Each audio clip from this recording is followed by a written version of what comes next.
Ladies and gentlemen, Fourth and Trollers, Fourth and Troll Nation, Population U, welcome back to the most entertaining fantasy football podcast on the planet. That is right. It is another episode here on this beautiful Friday morning of Fourth and Troll Fantasy. My name is Noah Selby. And I'm Wes Selby. And we have got what I would say is going to be the best pre-week 9 episode of a fantasy football podcast that anyone has ever made in their entire lives right now. I agree. That's just my opinion, Wes, but I'm feeling good, Wes. How are you doing? I'm feeling great. Noah and I have been really looking forward to getting to this particular episode.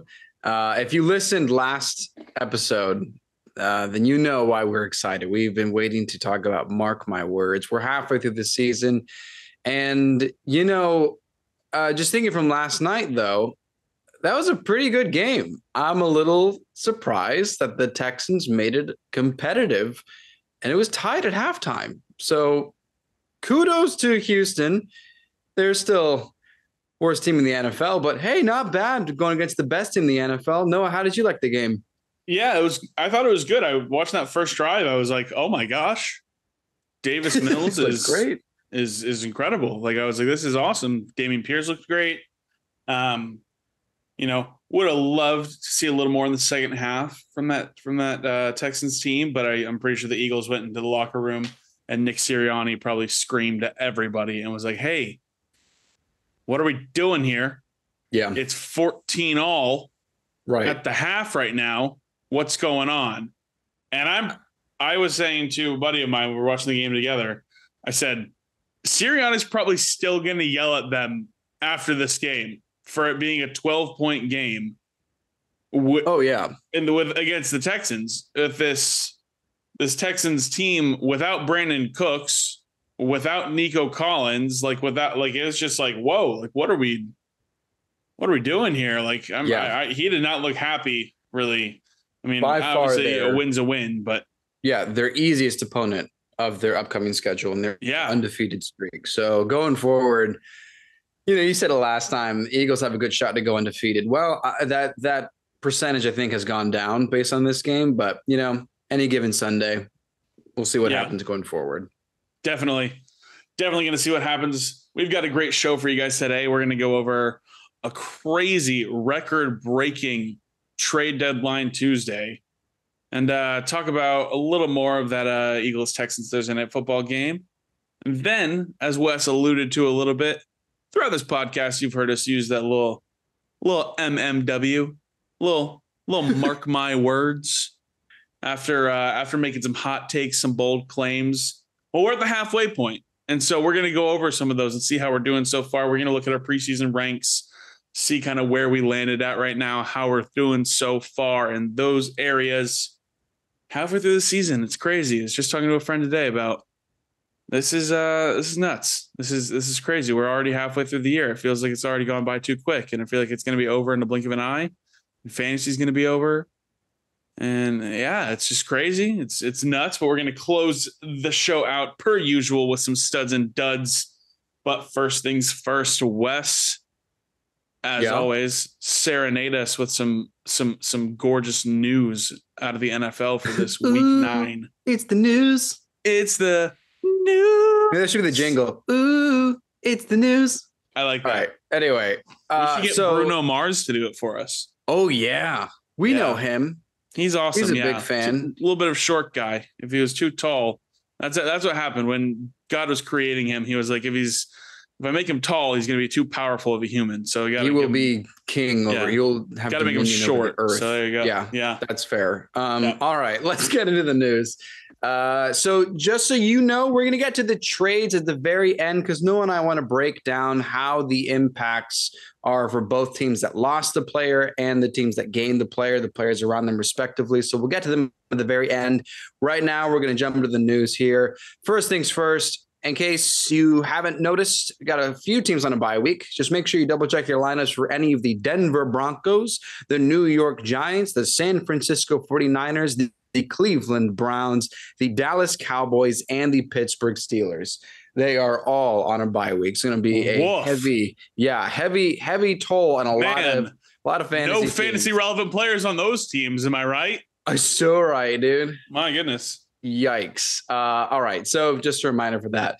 Now, for some of the more heavy-hitting news, John Harbaugh confirmed that Rashad Bateman will have surgery on his foot, and he's out for the season. He is done. Noah, you're my guy. I know. I was so sad to see that notification pop up today. Had to go to the bench and just break off the man at his losses and hit drop. It's devastating. You know, really high hopes for Rashad Bateman coming into the season.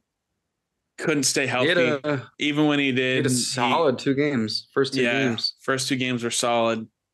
Really was promising there, and just a bummer. Hoping the best for him. Hopefully, this surgery on his foot can get him in the right spot. He can come back. He still should be, the top wide receiver on the team when he returns. So that will be the hope for him, and all the best wishes to Rashad Bateman. We know he's listening right now. So Rashad, shout out to you. Gone too soon. That's what I have to say. All right. You know who else is out for the season? Probably, most likely, Michael Thomas. Again. Michael Thomas is going on IR, slating him to miss at least 4 weeks, except their head coach, Dennis Allen, says he expects Michael Thomas to be out for the rest of the season. So you've got that option too. If you want to take the shot, just drop him. I mean, don't blame you. It's been rough trying to hold on to him for several weeks without him touching the field.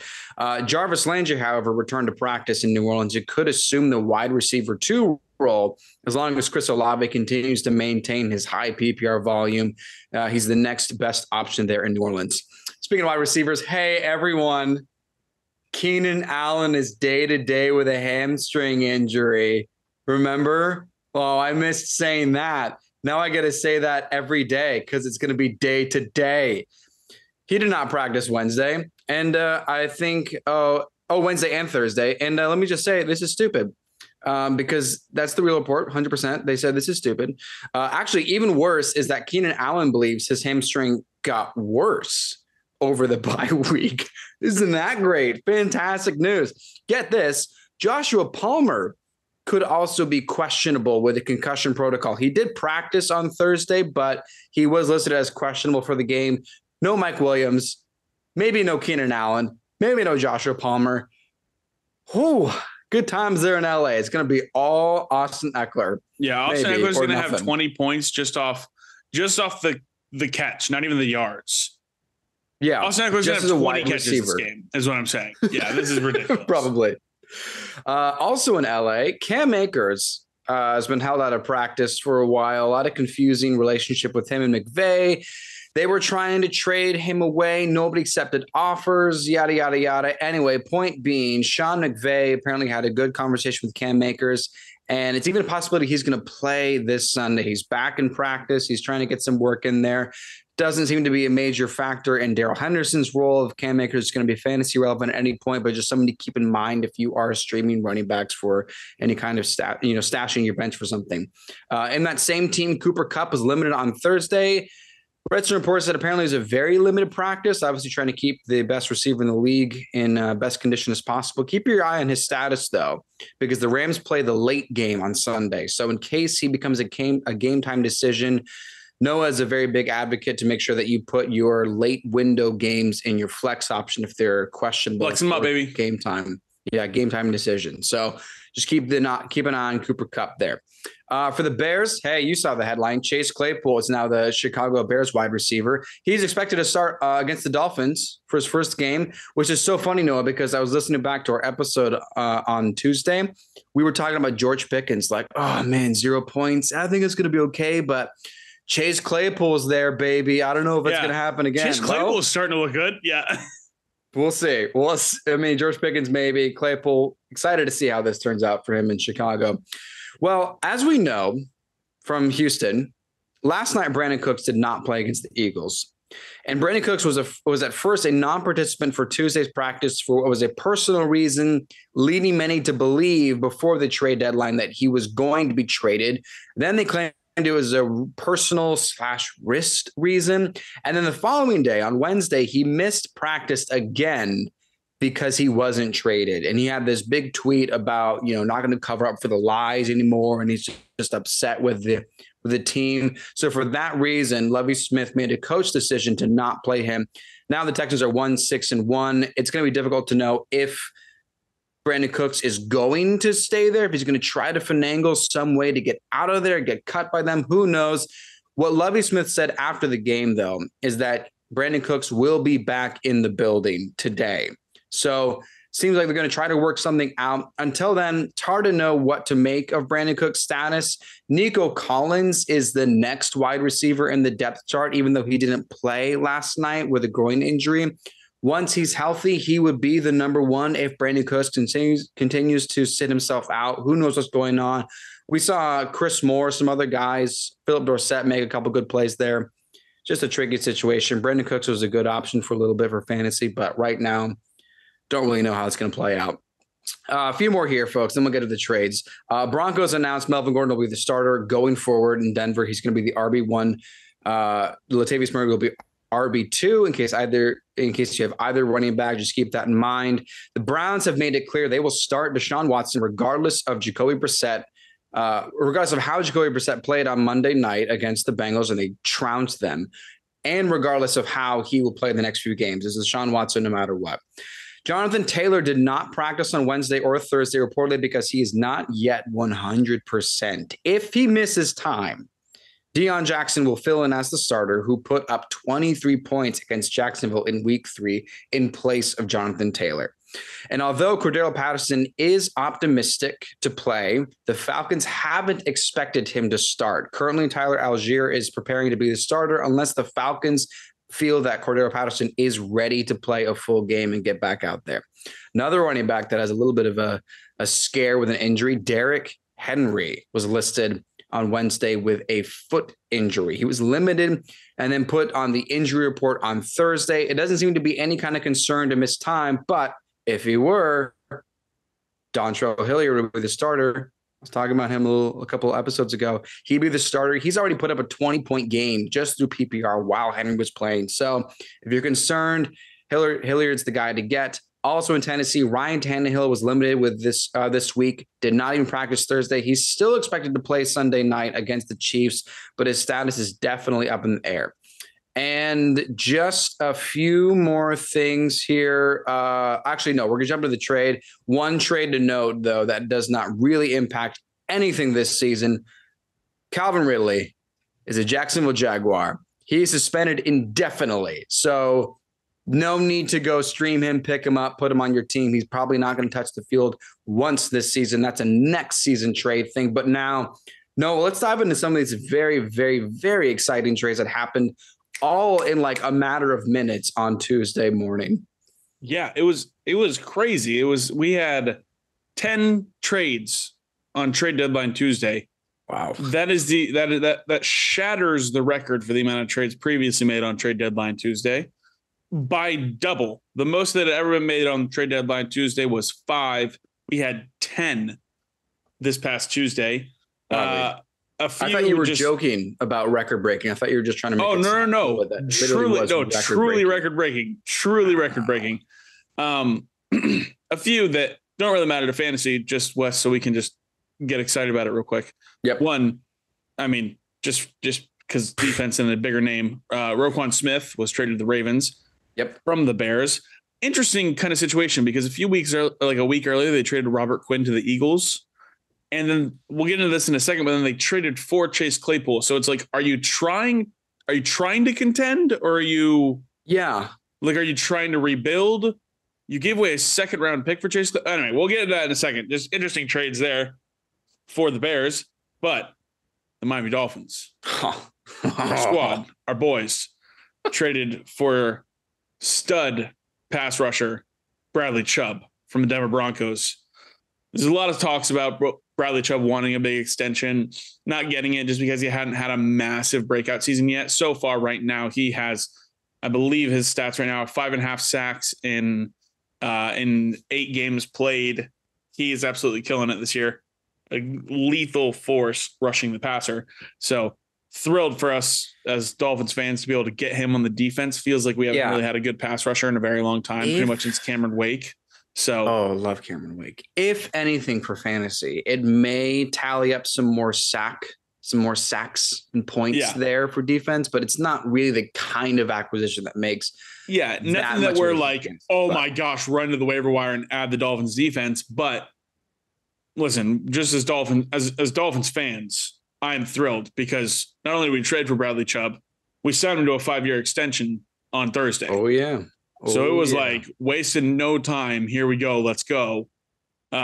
Really thrilled to lock this guy up for a big contract here in Miami. Excited to see what happens here. Fins up. Here we go. Making a playoff run. Let's do it. But the fantasy relevant trades here that we got to see on trade deadline Tuesday. First one was a bit of a shocker. But it's TJ Hawkinson, an interdivision trade, was traded to the Minnesota Vikings. And it's really puzzling to me. Was really like, why, I know they're excited about Irv Smith Jr. Why are they doing this? Well, about 30 minutes to an hour after that trade got announced, it was announced Irv Smith Jr. is going to miss 8 to 10 weeks with a foot injury. And so it made sense then that they would want to go ahead and, okay, let's bring somebody else in who can pick up and I'll say it, be an upgrade over Irv Smith Jr. I like Irv Smith Jr., but he is definitely, TJ Hawkinson is a bit of an upgrade at the position. I think Kirk Cousins is going to love being able to have like a really solid, like kind of safety net there for him to be able to just have a guy he can truly rely on. Doesn't have to worry. TJ Hawkinson does not drop a lot of balls. So excited for TJ Hawkinson owners. The fantasy impact, I believe, Wes, and I don't know if you'll agree with me, I think TJ Hawkinson gets a little bit of a nudge up. Maybe there were some people that we were more excited about coming into the season at the tight end position. Maybe they are going to be a little bit lower than TJ Hawkinson now, just because I think he's in a quarterback upgraded position, maybe a little bit more of a passing offense position. I'm not sure. A more successful offense, maybe even to say. I'm excited about this trade. I think this is good for TJ Hawkinson owners, and I think it'll be fun to watch and see kind of what he does with this really, this offense full of weapons. This is a lateral move at worst for TJ Hawkinson in fantasy. I mean, he's already a solid player that, strong, independent woman don't need no man. Like it doesn't matter who his quarterback is, what the rest of the offense looks like. He's just solid. I mean, we would love to see obviously more of those 30-point performances like he had a few weeks ago, where he's just a league-winning or a game-winning tight end. That's not exactly the case, but there's certainly potential for that. And I don't think he loses targets just because Justin Jefferson and Adam Thielen and Dalvin Cook are there. I think this is just literally another piece to this offense. And I don't think this affects Justin Jefferson or Adam Thielen or Dalvin Cook in any way. I think this is just, now here's another guy that can catch the ball really well. I mean, Irv Smith Jr. was involved. So this is, I think, just fine. I mean, this is great. This is good. Again, it's lateral at worst. Yeah.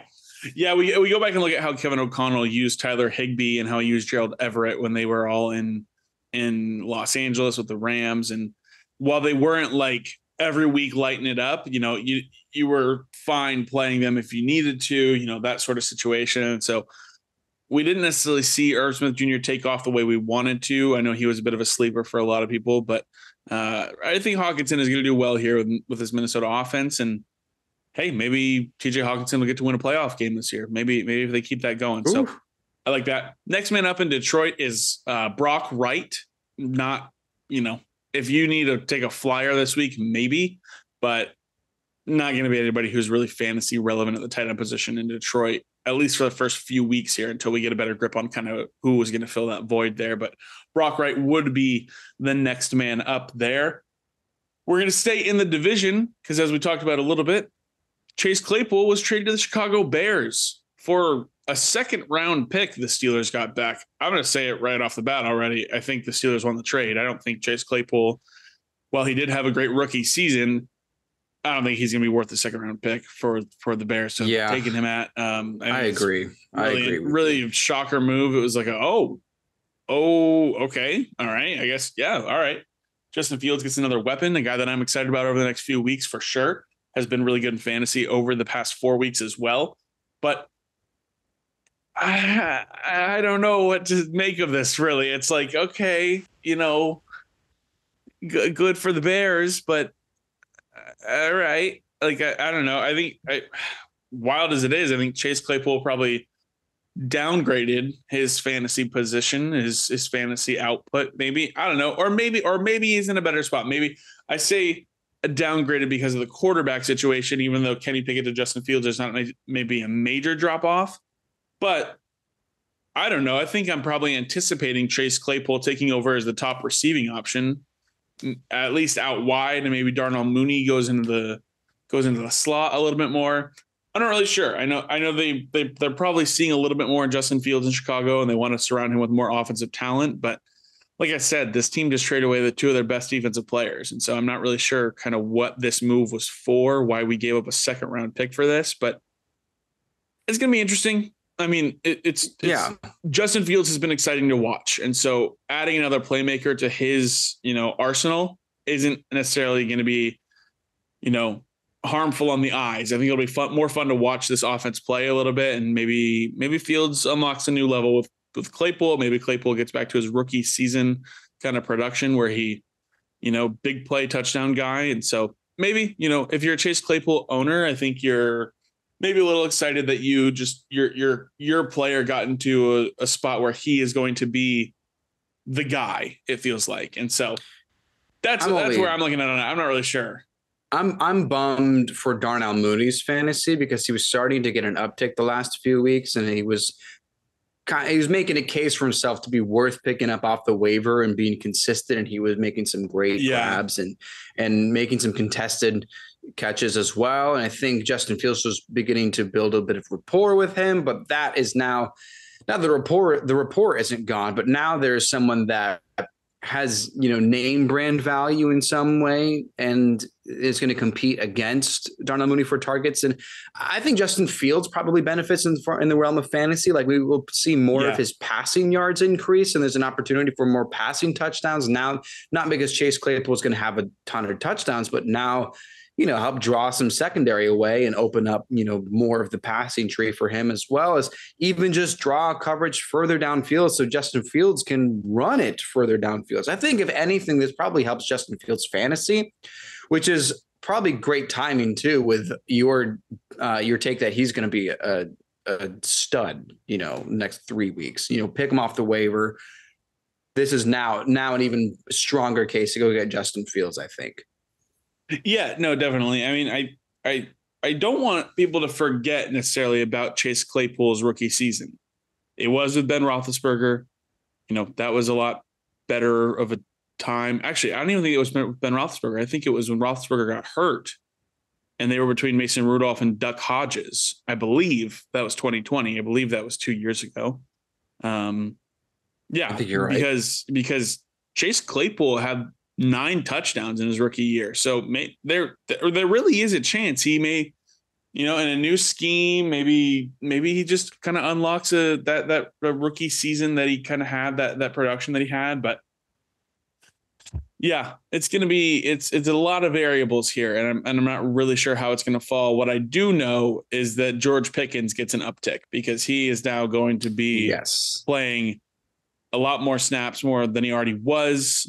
He has a better streamline to targets than he already had.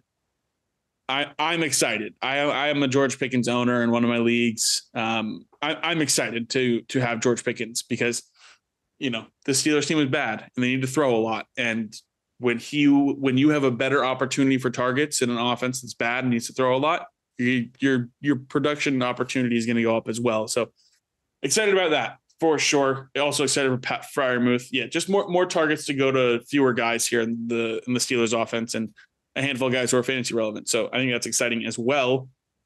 Let's move to Broncos country. Let's ride over to talk about our former Dolphin boy, Chase Edmonds. Had a productive week 1, and then we kind of, he just kind of fell off there. He didn't, there wasn't really much after that for him.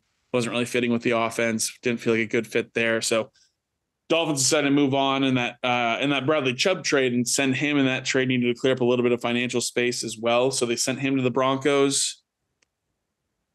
I don't really care. I don't care. I just don't care. It's not like we talked about Nathaniel Hackett's still dumb and is still saying Melvin Gordon's going to be the starter. And then Latavius Murray's going to get more carries than him, even though Melvin Gordon's the starter. Maybe, Mike Boone has been on IR. Maybe Chase Edmonds gets a little more of the receiving work, and maybe that gives him a little bit of value, maybe some flex value if you have to, but like, I wouldn't say right away. And honestly, no. I'm still just saying maybe. I'm still just saying maybe. So I think you're being polite. I mean, it's just this backfield is absurd to me. I don't understand. Melvin Gordon was taking a substantial amount of touches away from Javonte Williams when Javonte Williams was healthy. And then Javonte Williams goes out for the season. And Melvin Gordon is now not even getting the bulk of carries and touches. I just don't understand what's going on. Whatever. Denver, make a coaching change already. I just don't even know what to say. I don't know what to say. I truly believe Hackett is not a head coach material. I don't know. True. I agree. I concur. Let's move on. Yeah, there's not much to go with this. I don't think anyone's rushing to pick up Chase Edmonds. If you already had him, your team sucks. Sorry. Nice. Yeah, really building up for the trollers here. Yeah, nice. We were very much about positivity. Building an audience to come back to. There you go. Yeah. Another guy here can have a secondary running back role. Jeff Wilson Jr. traded to the Miami Dolphins. Another San Francisco back reunited with Mike McDaniel. I don't think there's much here. I want to see kind of how the backfield plays out, but Mostert wasn't losing touches or targets to anybody else already. And I don't think just because, hey, it's my San Francisco 49er buddy, the Jeff Wilson Jr. as well, I don't think McDaniel's going to go, okay, yeah, now it's a 50-50 split. I don't think that's the case. And so I think Mostert still has the backfield pretty much to himself. If anything, this alleviates a little bit of pressure because I think Jeff Wilson Jr. is an upgrade from Chase Edmonds. So I think this maybe alleviates a little bit of workload for Raheem Mostert, because, he's an older guy and he's, had some injuries. And so maybe, but I'm not too worried about this one either, as far as impacting current fantasy players in that offense. This is only relevant if Mostert gets hurt, and Mostert has a history of being injured. So this is still, if anyone that was keeping Jeff Wilson thinking that CMC would get hurt again, and they weren't sure if Mitchell was going to take over, so they kept Jeff Wilson. Well, it's the same scenario, but now he's the immediate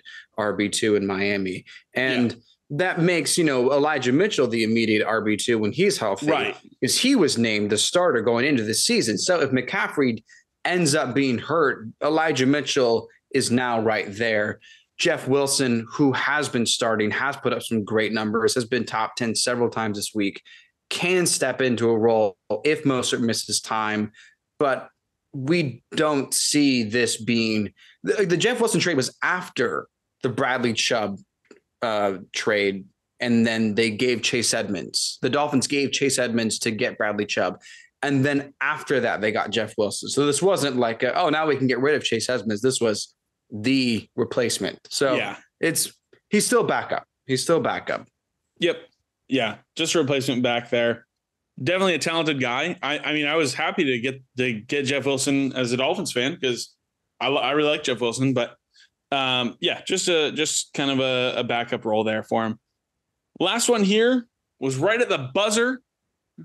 1 minute left in trade deadline Tuesday. Schefter tweets out, Nyheim Hines to the Buffalo Bills. Whoa. Yeah, whoa. Okay. You mean Nyheim Hines, one of the shiftiest pass catching backs in the league to the Buffalo Bills? Sorry, James Cook. I don't know what you were drafted for then at this point, but I mean, that's what I'm expecting from Hines. I'm expecting him to be the pass catching back there. I still think Singletary is the guy. I think he takes a little bit of a hit, but I mean, I think Hines is on like the flex radar especially once we see a couple of games and kind of figure stuff out here. But I think Hines is on the flex radar. Yeah, I think this is an interesting trade. I think this is like, maybe McDermott thought they were like one little piece away, and maybe James Cook hasn't necessarily been that for them. And he wanted to get that piece, and they might have gotten it. So we'll have to see what happens. This is a sneaky good trade for fantasy. I don't think people realize this can actually make a difference for their teams just from PPR. He is a pass catching back. Yeah, I like this a lot, actually. Yeah, definitely. And in that trade, they did a little bit of a running back swap. Zach Moss is now in the Indianapolis Colts. Not really relevant at all. He was healthy. He was getting healthy scratches in Buffalo. Zach Moss is fine, but it's not. He's definitely not the backup to Jonathan Taylor now. That's Deion Jackson, and I would almost say maybe he's not even the third string because they do have Phillip Lindsay on the practice squad, who they would elevate in those situations. And so, yeah, don't rush to go pick up Zach Moss. He doesn't need to be picked up, but. That's a little bit of a trade deadline breakdown. We had a very interesting Tuesday, and it was wild to just be catching all these trades, and it's definitely fun. And I know Fourth and Troll Fantasy family is excited to see how these trades pan out. Beauty. Let's go over real quick, Wes, Thursday Night Football. Because like you said, it was a little bit of a good game against the Eagles against the Texans in Houston at NRG Stadium. No major. I'm a little bummed out that there's no like major performances besides one guy, and that's Dallas Goedert. And I know you have him in a few leagues, Wes. Oh man, yeah, Dallas Goedert killed it. He was this week's AJ Brown for that offense. Yeah, this is the kind of sneaky. I thought going into this season, there was potential for Dallas Goedert to end up being this, when AJ Brown and Devontae Smith, if they were going to be great wide receivers this season, which they are, I thought Dallas Goedert might end up getting some middle of the field targets and just kind of chunk yard his way to a solid performance. Didn't think that would end up being the best performance of the whole night, 24 points. Jalen Hurts didn't even have that. It was a surprising fantasy outing for Dallas Goedert. I'm stoked. I mean, I think it's nice to know that Jalen Hurts doesn't need to, for Jalen Hurts owners, that he doesn't have to depend on AJ Brown mossing people in the back of the end zone 3 different times in the first half to have a pretty decent outing. I mean, you would like to have more, especially because he was barely missed QB1 on the week last week on Sunday, but he had a fumble, took away some points, but 20 points for Jalen Hurts, not too bad. Yeah, I was a little disappointed in the rushing output. He had 9 rushes, which is always great, but only 23 yards. I was kind of thinking he'd make a little bit more out of that. I was hoping, they had like multiple rushing touchdowns. I was hoping one of those would go to, one of those would end up going to Jalen Hurts, and that he would be able to do that. He did convert the 2-point conversion, so that also helped him fantasy wise. But just a little bit, not the kind of it was more of a floor kind of week for Jalen Hurts in a week where we thought the ceiling was unlimited because it was against the Texans. The Texans put up a pretty good fight, so good for the Texans. I mean, I'm sure they were happy to put up a fight in the first half. Felt pretty good. Came back out, only scored 3 more points. A little bit of a bummer there. Was hoping it would be a little bit of a closer game. Davis Mills had an opportunity at the end there, threw an interception. A little bit of a letdown, but yeah, besides that, not anything major. We talked about it a little bit in the intro here, but AJ Brown, nearly 16 points, 15.9, 6 targets, 4 catches, 59 yards and a touchdown. Devontae Smith, a bit of a letdown game, 2 catches on only 2 targets for 22 yards. Again, it was the Dallas Goedert show when it came to the Jalen Hurts, passing work. Miles Sanders continues to be the bell cow running back for them. 17 carries, 93 yards and a touchdown. No work in the passing game, which he usually does get a little bit of, but that was just a little bit interesting. an interesting player here is Kenneth Gainwell, because while he only got 4 carries, he was more involved in the passing game, and he still found the end zone on the ground. He had 3 catches and 3 targets for 16 yards. I know that's only 4.6 points, but if you get that out of a guy who can, this Eagles offense, they just seem to they kind of rotate around the inside the red zone, and kind of depends on who's around, I guess. I'm not sure. We saw Boston Scott getting some snaps inside the red zone as well.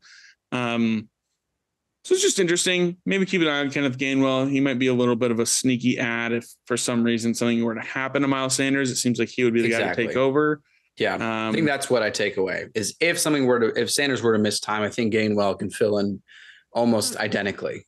And we saw Kenneth Gainwell kind of have some standalone value towards the end of last fantasy season. I'm not saying he necessarily has that now. I'm not saying, rush, go pick him up if he's there and put him in your flex right away, but just an interesting play there. If you're in a good spot with your starting lineup and you have some solid bench players and you just want to do maybe just like a speculative ad just in case something happens, Kenneth Gainwell may not be a bad option for that.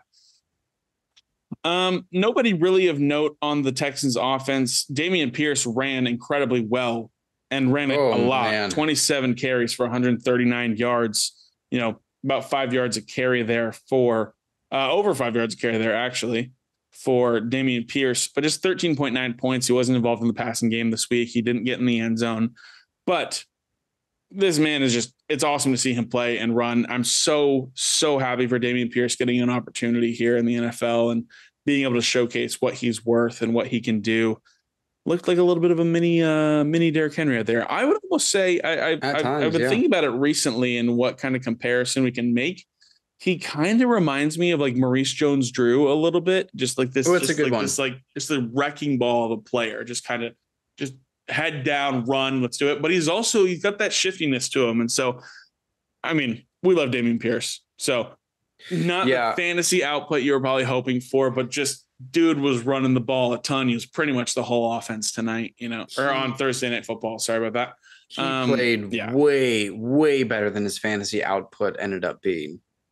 Yeah, 139 yards on the ground is incredible, but just only through 1 point per yard or 0.1 point per yard. Yeah. That ends up it's literally just shifting the decimal over 1 and 139 to 13.9. That's it. I say if you were concerned about Dameon Pierce being someone worth starting, yes. 27 carries, do not be concerned. Yeah. This is fantastic. This is so much better than it looks. And if you want to go trade for him, look at these stats, go get him now. The trade deadline's coming up soon for a lot of fantasy leagues.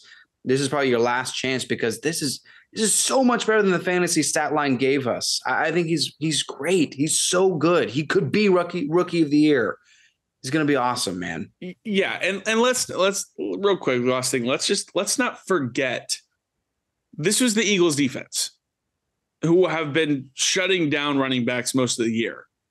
I think Ezekiel Elliott was the only person who had a really notable game against this Eagles defense the rest of this whole season. Like nobody else has been able to run against this defense. So to see Dameon Pierce go for 5 yards a carry for over 130 yards, the dude is a great player. Just keep plugging him in, and maybe you need a little bit of touchdown luck to get the performance you're really, really hoping for there. But he's awesome. He's an awesome guy. He's fantastic. Yep. Last couple people here, just in case the wide receiver room is a little shaky here. We talked about Chris Moore and Philip Dorsett. Philip Dorsett, 9.9 fantasy points. Chris Moore, 14.5. He found the end zone. They both had 5 targets. This is just in case something happens to Brandon Cooks, really. But whenever Nico Collins is healthy and he returns, he'll be the top guy. So just wanted to make those notes because I feel like I wouldn't be doing my full service if I didn't there. But that is going to do it. Oh, and the Eagles defense, 8 fantasy points. Maybe you're expecting a little more against a poor Texans team, but 8 points is 8 points. That's fine. Defense is fun. Whatever. Whatevs.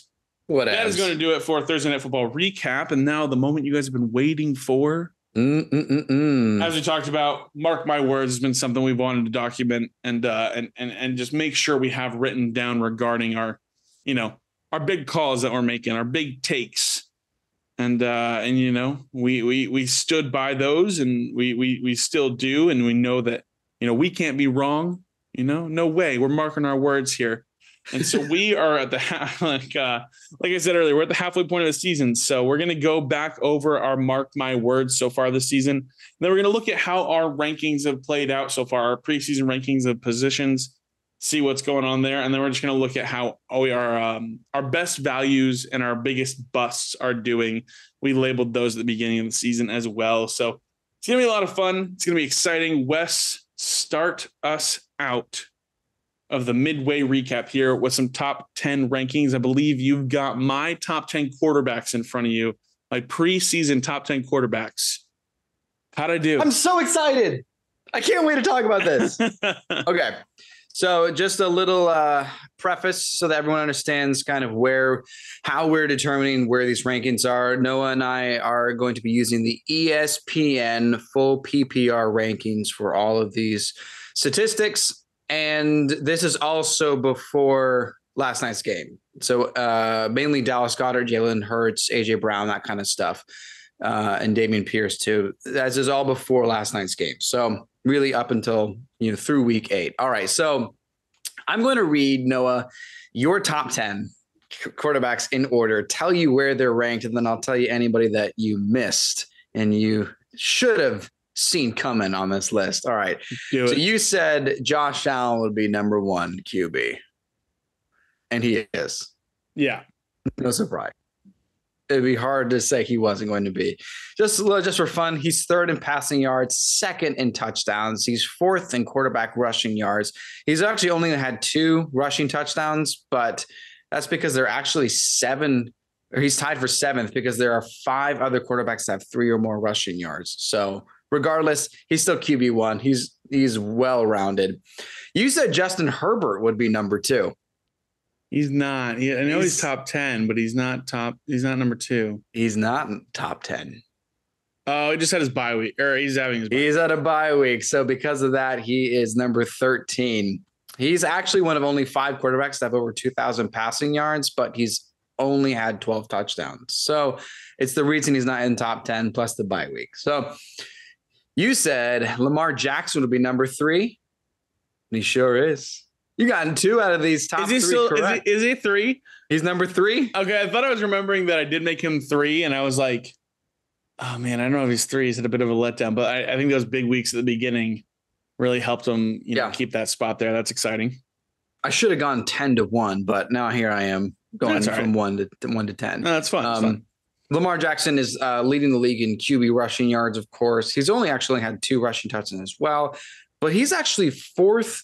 He's had the 4th most passing touchdowns, which is a surprise to me. He is also succeeding through the air. So, of course, no Rashad Bateman for the rest of the season. Mark Andrews is there. So, Lamar Jackson doing it very well on the ground. And, all right, Noah, you said Tom Brady would be number 4. Move on. Well, okay, here's the thing. It's not as bad as you may have thought. Tom Brady's actually 12th.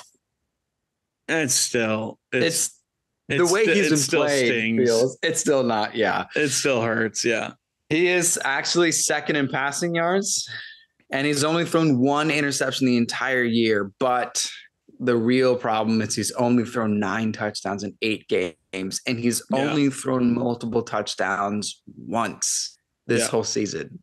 So, all right, number 5 before Thursday night, Jalen Hurts. You had him at number 5. He's number 4. On the season, 5th in rushing yards, 1st in rushing touchdowns with 6 total. This is something that you and I were talking about, which was the reason you like these dual threat mobile quarterbacks in these top 10 is because they get these ground yards and get rushing touchdowns. And here they are. Check this out. You said Kyler Murray would be number 6. He's number 6. Yeah, he is, baby. I knew that. You got like 3 or 4 of these top 6 on the dot halfway Let's go. through. Come on. Very impressive. Never been wrong, baby. Never been wrong. You said Russell Wilson would be number 7. Never been wrong, baby. Never been wrong. He's number 20. He's QB 20. Oh, man. What a bummer that one is. Moving on. QB 8. You said that would be Patrick Mahomes. I did. He's QB 5. Yeah, I was wrong. 5. Mm-hmm. He has the most passing touchdowns. Maybe, QB 5. He didn't have a bye week. QB 5 may be a little further back than some people thought, though. I'll be honest. It may be a little further back. Still, a little bit off there, but still, yeah. Yeah, I think there was still a very good shot for him to be top 3. And then we're halfway through. Who knows how it's going to finish out? But, I think more of what you were trying to emphasize with Patrick Mahomes being the 8th most scoring fantasy quarterback this season was that there's no Tyreek Hill. And he's been succeeding. Again, as I said, he's first in passing touchdown. He's 20 on the season. So not too bad. Number 9, got to put a big asterisk on this one. You said it'd be Dak Prescott, number 9. Yeah. Missed 5 weeks. And, and like his first week back, it wasn't that hot. Last week was great. So it's hard. It's kind of a mulligan. We'll just kind of What's throw he? That he's aside. like, is he like in the 20s or? He's 36. He's QB 36 on the season. But in average points per game, he's 23. But again, it's like week 1 was really bad against the Bucs, and then not last week, but the week before wasn't that great. So it's like last week is the top 10 QB you thought he'd be. Yeah. All right. The 10th quarterback on your list that you thought would make it would be Joe Burrow. You thought he'd be number 10. He's number 2, baby. He's number 2. And that obviously has a lot to do. Even after that Monday Night Football game. Even after that. And even after his week 1 5 turnover game, he's still first in passing yards. He's the most passing yards out of anyone and 3rd in touchdowns. So, I mean, we put these back-to-back, week 7, week 6 performances. Those are both 30-plus points. It's like, that's why you're top 2. So, well, that was your list. I'm just going to point out who you didn't include. This is hilarious to me. All right. So Geno Smith is top 10. Yeah. Geno Smith is number 7. He has 13 touchdowns and only 3 interceptions. He is a surprisingly good option. As we all predicted. Fantasy. Yeah, of course. Get this. Marcus Mariota is QB 8. Stop it. Marcus Mariota is QB 8. Daniel Jones is QB 9. And Trevor Lawrence is QB 10. All 3 of them have cracked the top 10 because they are all top 15 in quarterback rushing yards. Daniel Jones is the 3rd most rushing yards for quarterback. And they all have 3 rushing touchdowns. So just by default, their ground game has put them in the top 10 going into week 9. How awesome is that? Mom, you come pick me up. Daniel Jones is top 10. Marcus Mariota is QB 8. Marcus Mariota is doing better than Justin Herbert in fantasy.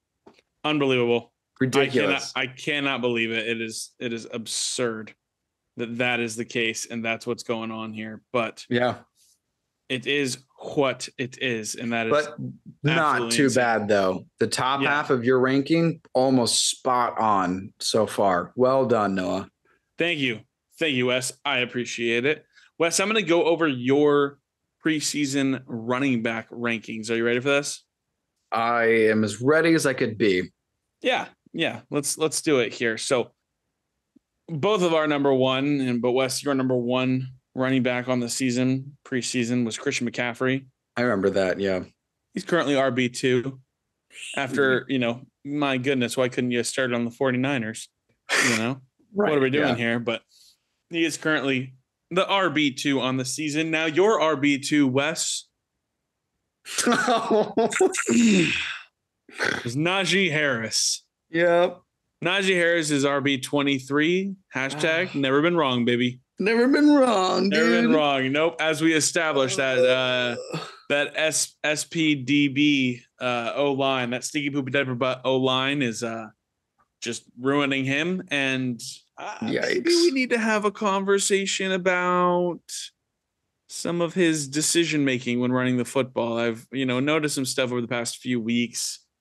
Doesn't look as sharp as we thought he might be coming out of college. It's a little interesting. Little interesting thing to follow here, but yeah, I thought last season's rookie year would just transfer over, and nope, he left it all in the past. Left it all in the past there. Yikes. Your RB3, Wes, was Javonte Williams. No, gone too soon. He currently the RB 55. Oh, thanks for doing that research. Injured in week 4, out for the season. Obviously, had a fantastic week 1. 12 targets or something like that. We were thrilled about his usage. Hopefully he comes back and we're able to see him playing some awesome football again, but definitely was not what we were hoping for there. Your RB4, Wes, your recently proclaimed, time to say it, Jonathan Taylor's a bust. We had him RB4 in the preseason. Currently RB33. He has missed 2 games. He's also sucked. So that's why. Yeah. So very good points. Yeah. Missed 2 games and has sucked. So I literally have that written down in my notes, by the way. I believe you. 2 missed games. Has sucked. I'm pretty well on McCaffrey, and the other 3 running backs you have listed have been complete disasters. Well, let's get to a good one here then, Wes, because your RB5 was Derrick Henry, and he's currently the RB5. Okay, nice going there. There you go. Derrick Henry is the RB5. He's had his bye week already, and he's still the RB5. So Derrick Henry is doing great, getting the tons of volume, getting the yards and the touchdowns with it. It's awesome to see him still doing well, especially in fantasy football and in the real world. But yeah, your RB6, Wes, you had Aaron Jones. He's currently the RB9, which is crazy to think because this Packers offense doing that well, huh? Absolutely terrible. Yeah, the Packers offense has been awful. Wow, but he is still the RB9 on the season. Yep. Your RB7, Wes, was Dalvin Cook. He's currently the RB13. Had a little bit of a rocky start. Yeah. And but he's currently also had his bye week as well. So he's played 1 less game than some of these guys, and he's still the RB13. So finally had a good game last week where it was over 100 yards rushing. What we were hoping for with that Dalvin Cook pick there, definitely having a good game there. Wes, Saquon Barkley was your RB8. Oh, he's RB4, baby. Saquon Barkley. Oh, he's only 4. Yeah. Oh, I thought he'd be 1. No. Okay. He is the RB4. He has been the story that we've loved to see. We've loved to see Saquon Barkley back and doing well, being the heartbeat of this Giants offense. It's been awesome to see that. Your RB9, Wes, was Alvin Kamara, and he's currently the RB10. Even with 2 missed games this season, Alvin Kamara is still a top 10 running back in fantasy. Absolutely killing it and slaying it there for Alvin Kamara. Yeah, that 40-point game will help. Yeah. And Wes, your RB10, currently the RB1. Austin Eckler, baby.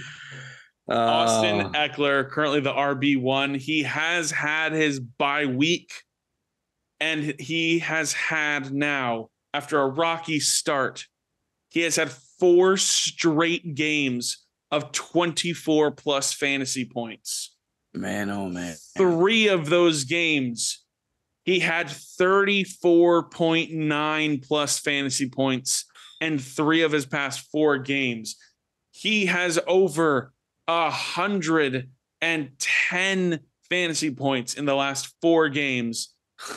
Austin Eckler, my goodness. And I guess somebody has to be good on this Chargers offense. And I was just about to say, this is only going to improve without Mike Williams, possibly without Keenan Allen, and maybe without Joshua Palmer. This is Austin Eckler might score 50 points this week. And he's ridiculous. He's going to die after this season. This will be he's going to crumble. Worn to the bone after this. Well, hey, good for him, especially after the start that he had. Definitely good for him. Wes, 6 out of your 10 here of your 6 out of 10 of your preseason top 10 are currently top 10 at the time. Dalvin Cook there already had his bye week. He's RB13. The guys that we didn't get there was RB3 Nick Chubb, RB3 on the season. Yeah, I didn't even put him in my top 10. Yeah. RB6 on the season was Josh Jacobs, of course, like we all thought. Right. Yeah. RB7 on the season, as we all anticipated, Ramondre Stevenson. My goodness. And then RB8 on the season, Leonard Fournette. He was in there as well, snuck into the top 10 there, even though that Bucs offense has been super, super rough. But Wes, those were your running backs. That was awesome. I whiffed big on a lot of those, but I also think that a lot of them are really underperforming too. And Javonte Williams was injured, and love that guy. Everyone who thought Josh Jacobs was going to be in there and all that sort of stuff. So I didn't. I think it's time to get a little Toit though, Wes. It's time to get Toit. Oh, it's especially time to get Toit. Oh, great! Check the time. It's time to get Toit. I'm not excited about this because this has been a dumpster fire so far this season. This has been pretty bad. I'm just going to kind of read them. There's not really any particular stats to go off of. It's just like here they are. Here's the order. So I'll go backwards. I'll go 10-1 for the tight ends. So you said number 10 would be Cole Kmet of the Bears. He's tight end 31. Yeah, baby. And I did look. He did not score a single point until week 3. So no, he didn't. Rough start and rough season altogether. All right, number 9, you said would be Dallas Goedert. And again, this is before Thursday night. Who he just had 24 points. So before Thursday night, Dallas Goedert is actually tight end 7. So not too bad. Not too bad, Noah. You're getting that nice. There. Number 8, you said it would be Zach Ertz, who is tight end 3 going into this week.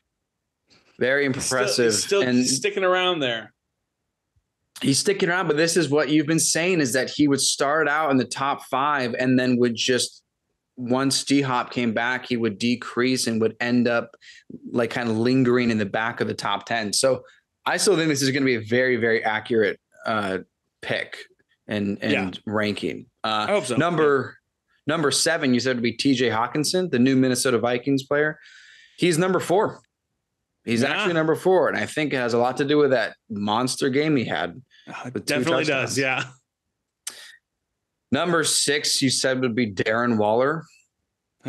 He's number 26. Yeah. But he hasn't touched the field or played a game since week 5. He played a few snaps. I think it was like 6 snaps in week 5 against the Chiefs or somebody. And that's it. So again, kind of another asterisk for you. George Kittle would be your number 5 wide receiver. Not a great start. He did not play the first 2 weeks, but he's QB. He's tight end 12. He's climbing up fast. So there's a chance. Your favorite, Kyle Pitts, tight end 4. He's tight end 18, which is still way too high, I feel. Yeah, I can't believe he's 18. I can't believe he's even top 20. That's unbelievable. I'm so mad. Speaking of mad, Noah, you're tight end 3. You're one of your, I would say, my guys. Dalton Schultz was going to be your tight end 3 for the season. He has missed 2 games, but he has had 2 games with 0 points. That puts him at tight end 27. Heck you, Cooper Rush. Heck you. Yeah, pretty heckin' start. You flipped number 1, number 2. Yeah. They are number 1 and number 2, but you have them in the wrong order. You said Travis Kelce would be number 2 and Mark Andrews would be number 1. Right now, Kelce is number 1, Andrews is number 2. And in fact, it is literally first in every category and second in every category. Kelce has first in yards, most touchdowns, most catches of all tight ends. And Andrews is second in yards, second in touchdowns, and second in catches. So that's first and second. Hey, not too bad with Hawkinson and Ertz, especially Kittle and Andrews, of course, that was a given. But I'm glad that you put Goddard in there too, because I really liked him going into the season. Nice going on that. So the actual top 10 rankings right now, Travis Kelce's number 1, Mark Andrews number 2, Zach Ertz number 3, Hawkinson 4. If we're going to count him, Taysom Hill is number 5. I knew you were going to say his name. It's all from that one game too, because it's been pretty rough. So if you're going to count him, he's next. Otherwise, Tyler Conklin is there. I'm almost sure that came from his performance last week. 100%. Two touchdown game. Yeah. Ridiculous. Tight end is so bad that it's like, hey, somebody had a good game. Oh, nice. You're tight end 4. Cool. All of a sudden. Good one. Yeah, there you go. It's no one. I still think it's no one besides Kelce and Andrews has broken the 100-point mark at the tight end position yet. And it's just, Ertz is at 98. Okay, yeah. But it is just those two. So, so ridiculous. That tight end, I said this for a while, tight end is a graveyard. And, I'm rethinking my strategy for next year, to be honest, because when you have a guy like Kelce or Andrews, it is just such an advantage. And so, I agree. Definitely a good spot there. Finishing out the list after Conklin is Dallas Goedert. Then it's David Njoku, Pat Freiermuth, and then Evan Ingram. All three of those guys have been awesome to watch play. I'm excited. Yeah. I'm happy for all of those guys. Yeah. And Njoku was a bit of a sleeper for me. So I'm happy to see him doing well. And I love Freiermuth. And awesome. If you don't count Taysom Hill, Hayden Hurst is for 10. So there you go. Nice. I like that. I think 4 or 5 of these tight ends we've talked about in waiver wire ads or studs. Yeah, definitely have. These guys have come up a lot, and it's been exciting to watch. At least, we at least know who the right tight ends are at halfway. No, it's definitely been good there in the toy end position. Toy ends. I like it. Love Wes, it. I'm going to hit you with your wide receivers. I'm excited. You ready for this? Yeah. You ready for this thing? All right. You want 10 to 1 or 1 to 10? 10 to 1. All right. Well, let's start it out hot then, because at number 10, you had Tyreek Hill, and he is wide receiver 1, baby. Yeah. That's the big surprise. But Tua's going to ruin him, right? You said that like every episode. I have. Yeah, I have, and I mean it. So, but Tua's going to ruin him. Totally. Totally going to ruin him. Yeah, man. What a lovely situation that's been. He's incredible this year.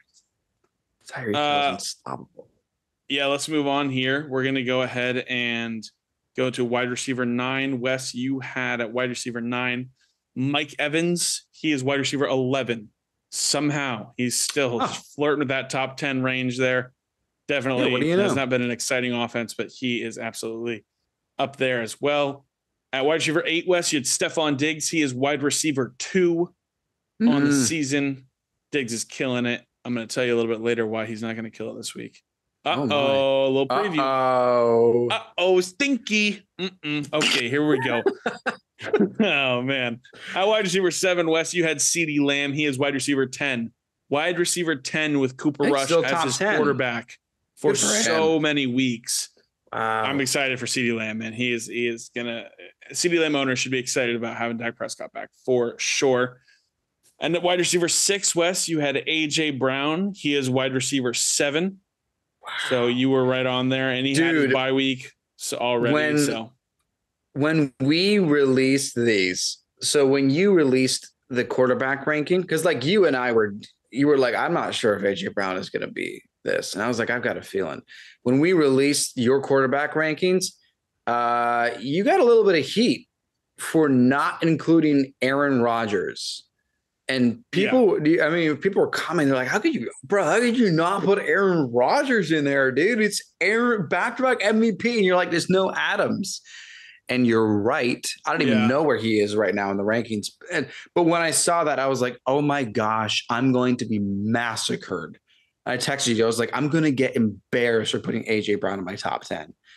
And here we are, feeling pretty good. Here we are, baby. Feeling pretty good. Here we are. Yeah, he's been awesome. He was my preseason wide receiver 21. So I was a bit off there. AJ Brown has been exceeding those expectations for sure. Here we go, Wes. At wide receiver 5, you had Cortland Sutton. Oh, yeah. He's currently wide receiver 33. Man, he was looking great.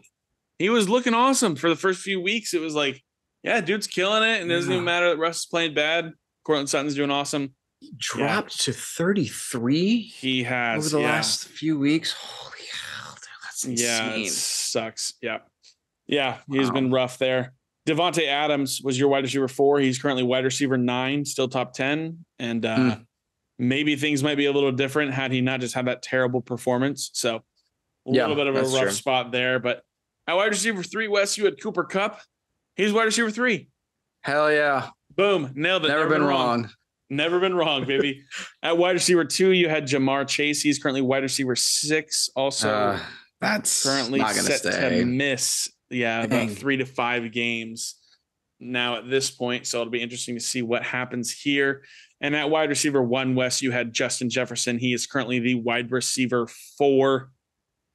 Wes, you kind of nailed it, dude. You had 8 out of the 10 in here as preseason top 10. We're top 10 at the time. The only ones we missed on here, Amari Cooper is wide receiver 8 on the season with Jacoby Brissett quarterbacking that team. Well done, Amari Cooper. Good for you, Amari Cooper. That is would have awesome. been the case last year, but good for you, man. Excited to see that. Good to see him healthy. Definitely exciting there. And then to our delight, Wes, Jalen Waddle is wide receiver 5. Gotta love it. Number 1 and number 5 from the same team. That is unbelievable. If Tua was quarterbacking this whole season so far, Tua would be a top 10 quarterback. As you made your call on, which we're going to talk about here next. Oh, yeah. Because we're going to go ahead and do some actually, first we'll do best values and busts, Wes, real quick. Let's jump into it. Who was my best value and who was my biggest bust? All right. So real quick, before we get into what the value is, just a quick description for anyone that wasn't listening with us back when we first started the show. Best value, what we mean by that is when we were doing our drafts. And so back then it was who can you get that has pretty similar to value to like the top 10 of that position that you don't have to reach for. You can kind of wait, get some better skill position players, something like that. That being said, Noah, you said your best value was Kirk Cousins. And he's QB 14 on the season right now. Not too bad. Terrible. Yeah, it's fine. He's getting better though, because here's the thing. His best performance of the season so far was last week. He had 23.48 points. So something's clicking. Now we got TJ Hawkinson. Yeah. TJ Hawinson's there. So we'll see what happens. Let's see how worst performance on the season, just for fun. Week 2 versus the Eagles. We all remember that game, like 3 picks. He had 8.8 points. He's averaging 17.3 points per game. So he's doing well. He's kind of suitable, but I think there's definitely going to be an uptick now that TJ Hawkins is there. Dalvin Cook is stepping up too. We'll see what's happening. He's actually 10th in touchdowns on the season, and he's thrown a touchdown in every single game. And he's 15th in passing yards. So he is upper middle class in the quarterback rankings. Sure. I do think this isn't a bad value if you did just wait until 10th, 11th, 12th round to get your first quarterback. So from my review, I think this is a correct. This stands true halfway through the season. Yeah, I like it. Great. I'm glad you like it. I like it. Yeah. Your best value. I feel fine about my call. For the time being. Hopefully we're on the up and up here. Yeah. I mean, also Justin Jefferson. So you should be fine. Boom. All right. There you go. So your biggest bust of the season was Deontay Johnson, which is now even more interesting without Chase Claypool there. But going into the season, he was his ADP was 43. So he was somewhere of like a late 4th round, early 5th round talent. And I remember you were like, you were very mad at this idea. So he was a top 20 wide receiver taken off the board. The consensus, he was like the 16th wide receiver overall. Right now, he's currently wide receiver 34. Boom. He's averaging 10.5 points a game. His best performance of the whole season is 16.4 points. Boom. Worst performance is 4.2 points. And I'm going to read something here because this is at first like wait a minute, but then it's an, oh, wait a minute. You know what I mean? All right, let me read it.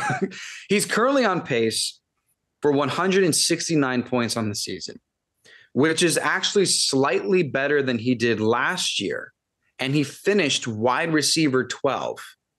However, the current wide receiver 20 is averaging 12.8 points per game.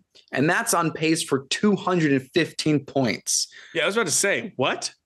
Yeah. So right now, this is what I'm going to call a bust by inflation. I think he's doing just as well as last season, but there are so many wide receivers that are doing so much better that he's going to be, in the end, a bust just because that's not enough for this season. So right. It may change now that Claypool's gone, but right now I think you're on track. This is kind of not bad on either of those. Pretty good. Yeah. I like that. I like that. Wes, let me hit you with your best value and biggest bust because it's going to go actually fairly quick here. Yep. Your best value, Wes, was Elijah Mitchell. Unfortunately, he was hurt in week 1, and so we have not seen any of that. Now Christian McCaffrey is there. Bit of a disappointment. Nothing we can really do about it. So that one's out of our hands there. Best value. Well, we may never know. Who knows? Maybe it would have been. But as far as a concrete answer here and now, we do not have that. Wes, your biggest bust was DK Metcalf. Yep. DK Metcalf, currently wide receiver 24 on the season. Think a little better than I think we may have thought. Maybe right on key with maybe where we thought he would be at. It actually is a good segue here, though, Wes, because we're gonna go into our mark my words now for our midseason review.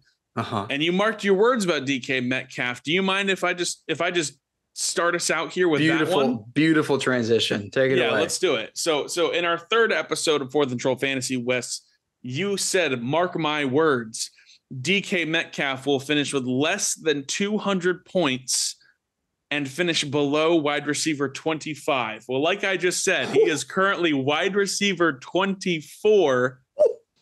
And at the halfway point of the season, he has 98.3 fantasy points. So this is going to come down to it, man. This is crazy. Wow.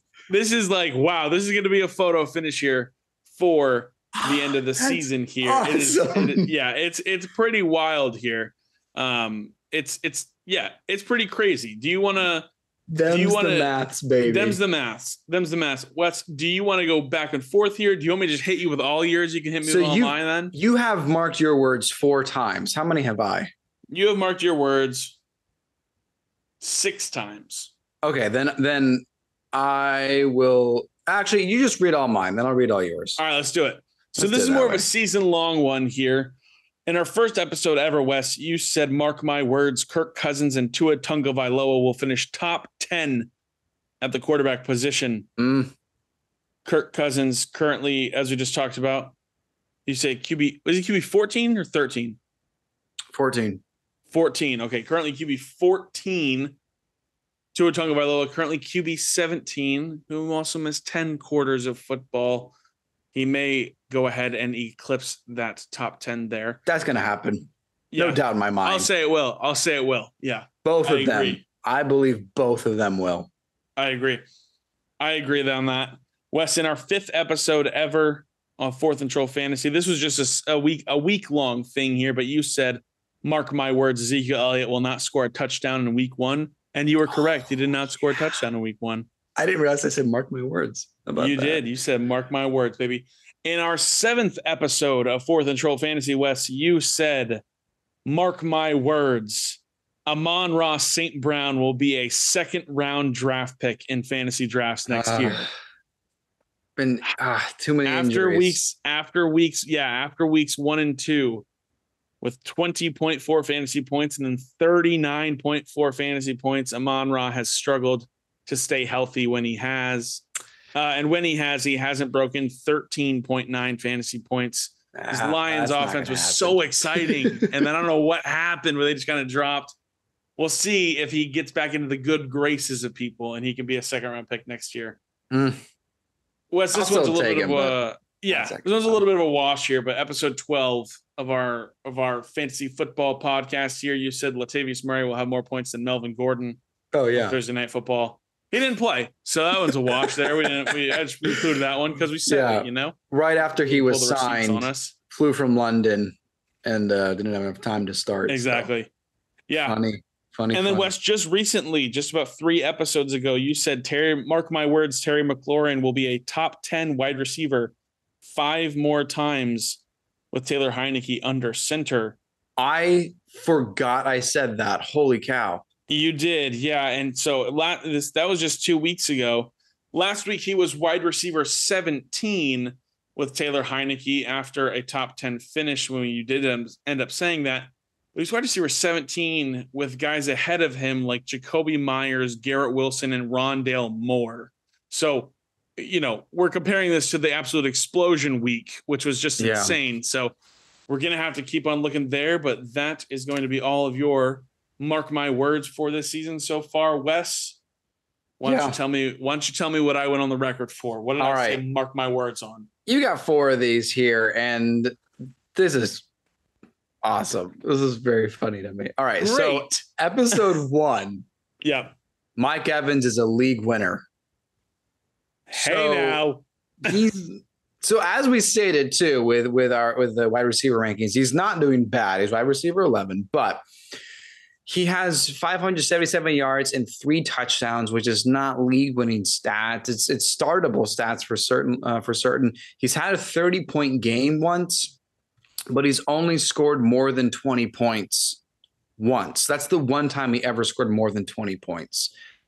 However, he's only scored less than 12 points twice. So he is pretty consistent in that 16-point range. So he's definitely worth starting, but I wouldn't call him a league winner. Okay. Not right now. Maybe someone can change, but I wouldn't say, he's not Tyreek Hill or Stephon Diggs. Episode 9, you said Clyde Edwards-Helaire will only finish as a top 10 running back 5 more times. How many times has he? Well, let me just say, this is in week 3 or week 3. So after week 3, you were like, this is it. He's not going to be great again because he had like back-to-back 20-point performances. You made a bold claim. So far, only once. Yeah. Only once. Week 4, RB6. After that? Since then, the closest he has come is RB12. He hasn't scored double digits since week 4.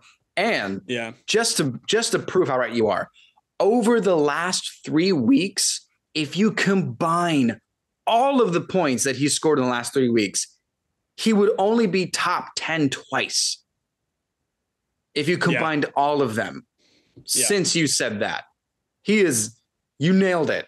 I'm very impressed because I thought this was like, boom, DH is going to be something. This is a real quick and easy one. Episode 15. You said Ramondre Stevenson would finish. Yes, okay. This is a good one. It was the same episode though. You said the other one. So episode 15, Ramondre Stevenson would finish RB8 or better in week 6. He finished RB2. Let's go, baby. He was incredible. Whoa. Incredible. And actually, since then, he scored over 20 points every week.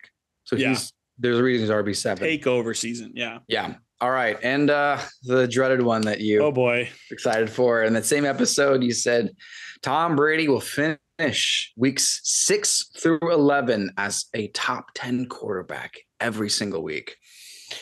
We're not to week 11 yet, but so far, no. The best he's done is QB 16. The most points he scored out of any of these weeks since you said that is 17 points.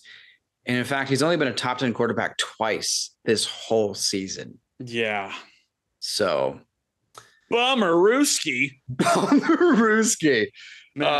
That was so fun. Yeah, it's been really fun to go walk down memory lane here. And and look at kind of how we're doing so far this season, Wes. And this first, first season of Fourth and Troll Fantasy, it's been a lot of fun to look back at our takes and see how we've done here. Definitely been an enjoyable time. But we are nearing the end of our show. We appreciate you guys sticking around for us. We're going to fly through here with our studs and duds for week 9. Wes, hit me real quick with who your stud is for week 9. Yeah, I'm going to say Nyheim Hines is a stud for this week. So Devin Singletary averages 70% of snaps in Buffalo, which is actually the 9th most out of every running back this season.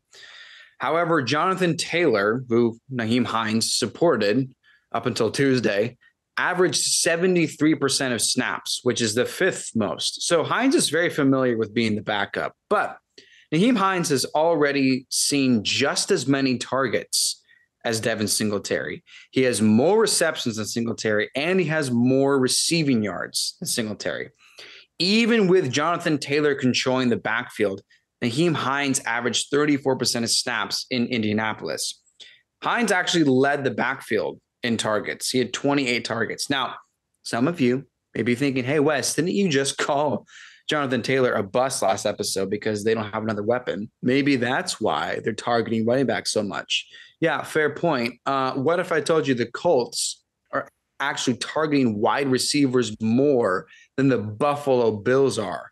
And what if I told you that Michael Pittman Jr. is 3 targets shy of having as many targets as Stephon Diggs? Well, you better believe me, because that's true. The Bills are playing the Jets, and they have one of the best cornerback duos in the league, allowing the 4th fewest yards to receivers and the 6th lowest catch percentage.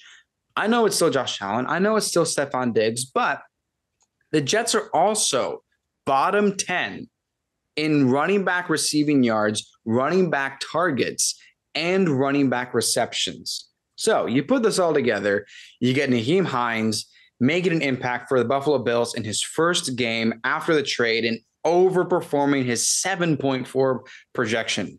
They traded to get Hines right at the trade deadline for a reason, and I think we'll see why on Sunday. Wow. I like it.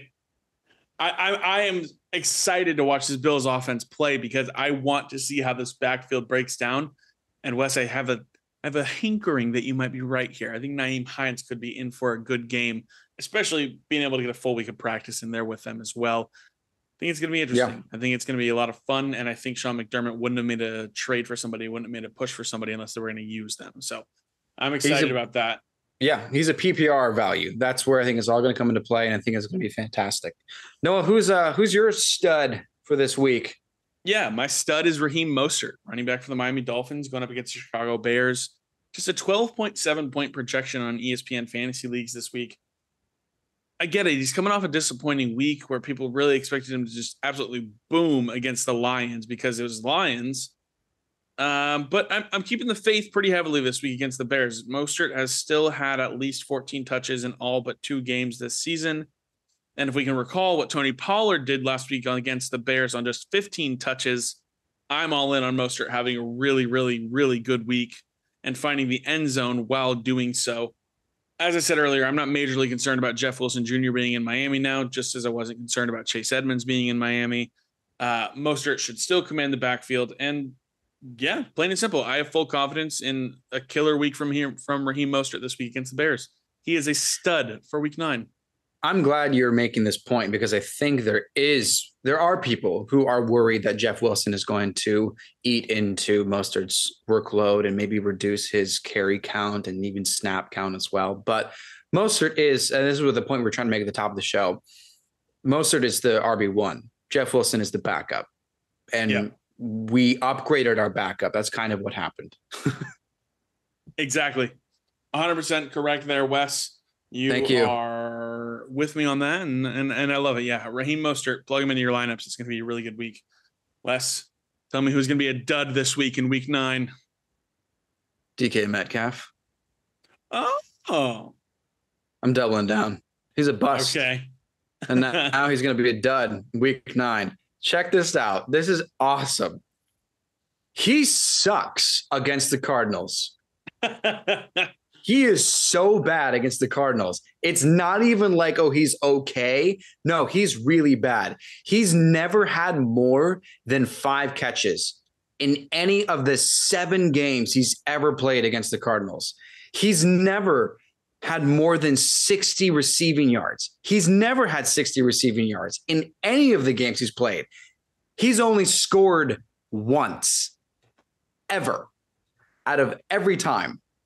He does not play well against the Cardinals. They are his kryptonite. And even, watch this, even if you take all of the best stats from any game combined, which is 5 catches, 58 yards, and 1 touchdown, again, the only touchdown he's ever scored, that's still just 1.7 points more than his 15-point projection, when he averages 6 points a game against the Cardinals.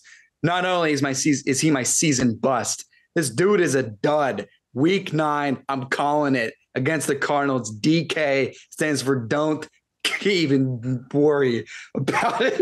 Nice. Don't finish strong, dude. Just start to me. Bursting through the finish line. There you go. He sucks against the Cardinals. Bench him. I dare you. That's actually crazy. Game. Those stats are crazy. I had no idea he was that bad against the Cardinals.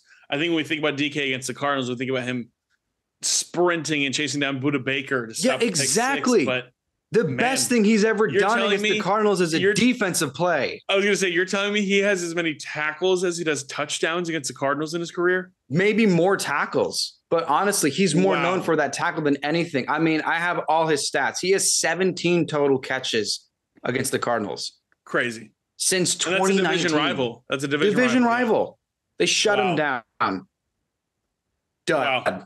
Moving on. Tell me you're dud, Noah. Stefon Diggs is going to lose you your fantasy weeks this week. Stefon Diggs is a week 9 dud, and I'm telling you why. Stefon Diggs takes on the New York Jets. 20.1 fantasy point projection here. Listen, I don't have flashy numbers on Diggs. Listen, he's elite. He's top 5 in the league, plain and simple. We all know that. I think we're about to watch one of the best wide receiver cornerback matchups we will see this entire season. And I think Sauce Gardner is going to put the absolute motherload of clamps on Stefon Diggs this week. Besides week 3, when T. Higgins went for 105 yards while Sauce Gardner was covering him, no wide receiver has gone over 49 receiving yards against Sauce Gardner. And 6 opposing wide receivers have been held to under 25 receiving yards while Sauce Gardner is in coverage against them. Listen, I anticipate Sauce Gardner shadowing Stefon Diggs this week. I think he's going to play the coverage on him. I think he is excited to have this matchup. It's a big game where he can prove himself as a top corner in the league. I already think he's the top corner in the league. I know I'm a Dolphins fan and he's a Jet. I get it, but you can't deny the film. The dude is crazy. He has some of the best stride footwork coverage that I've seen, some of the best length that I've seen out of a corner. He's so good. And I am thrilled to watch Sauce Gardner absolutely shut down and infuriate Stefon Diggs on Sunday. Stefon Diggs is going to be Sauce Gardner's baby on Sunday. Book it. Wow, dude. This is awesome. I have nothing to say other than there was like a promo for this game. I'm like, okay, really? I'm so excited to watch this game. I cannot wait. Let's cannot wait to watch this game and see this matchup because Diggs talks, Sauce Gardner talks. It's going to be crazy. Listen, it's going to be one of the best matchups we're going to see all year as far as wide receiver cornerback goes. And I'm hell yeah, dude. Hell yeah. Listen, that is going to be all the time we have for this episode. We appreciate you guys hanging around with us, walking down memory lane, having a good time here, wherever you're listening. We'd appreciate it if you gave the episode 5 stars and write something funny in the review so we can give you a shout out next time. We're on social media everywhere at 4th and Troll and on Facebook at 4th and Troll Fantasy. Look for our mascot Tidy the Troll and make him smile by giving us a follow and joining us next time every Tuesday and Friday. I'm Noah Selby. And I'm Wes Selby. And this has been 4th and Troll Fantasy.